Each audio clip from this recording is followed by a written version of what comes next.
È un fatto inaccettabile, insomma, non possiamo vedere queste cose a Mogliano, poi in una zona come questa, di fronte a una scuola, di fronte a tante attività commerciali. Serve pugno duro, serve aiuto, l'ho chiesto, ho sentito il prefetto ieri sera, oggi ho mandato la convocazione, la richiesta di convocazione ufficiale del Comitato Ordine e Sicurezza. Sicuramente troveremo, insomma, delle misure da mettere in piedi, perché queste cose assolutamente non devono accadere. Non ha mezze misure il sindaco nel chiedere il pugno duro, anche se nella zona della sparatoria, via Italo Svevo, difficilmente potrà essere instaurata una zona rossa, data la tranquillità complessiva dell'area dove i 6 malviventi di origine albanese e residenti nel veneziano si sono dati appuntamento per una resa dei conti.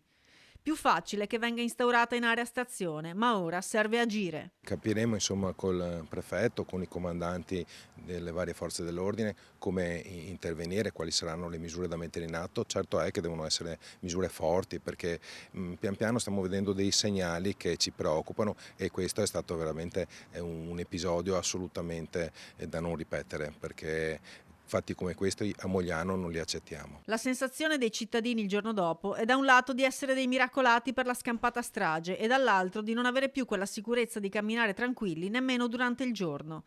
In quel punto il passaggio infatti è altissimo. Di più, proprio ieri al liceo Berto, a 2 passi dal parcheggio della sparatoria, era programmato alle 18:30 l'Open Day con un notevole passaggio di genitori e ragazzi.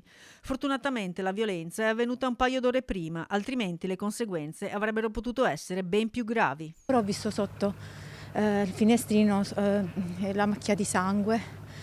È stata una scena toccante, perché ho detto alle 17 in pieno centro io potevo scendere dalla macchina e perdere la vita così senza un motivo. È un brutto segno, ecco, vuol dire che anche Mogliano è coinvolta. Le fa paura ora girare per strada in pieno... È successo così alle 5:30 del pomeriggio, francamente è preoccupante, ecco, come situazione. Indubbiamente più videocamere sarebbe già un primo passo.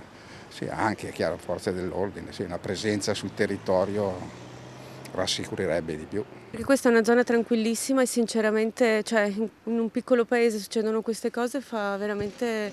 Poi qui non ci sono telecamere, non c'è niente, è un po' un parcheggio un po'... Cambierà qualcosa nel suo modo di comportarsi ora adesso? Beh, in realtà è già da qualche anno, ne senti di ogni, quindi ti guardi sempre intorno, sì, non sei mai sicura al 100%. E in più questa qui, insomma, è una zona di pomeriggio così ti spaventi. È meglio telecamere di sorveglianza o più presenza dell'esercito o delle forze dell'ordine? Lasciamolo decidere agli esperti, purché facciano qualcosa o ci diano almeno l'impressione di fare qualcosa.